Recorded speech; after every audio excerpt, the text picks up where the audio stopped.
mi primer hogar y me gustaría incorporarlas acá.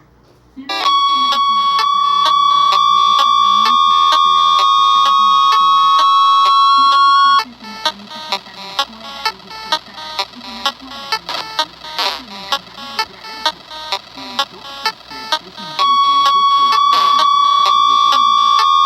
Por un lado, la cocina debe estar preparada para las actividades de los niños y por el otro, Catherine quiere un jardín inglés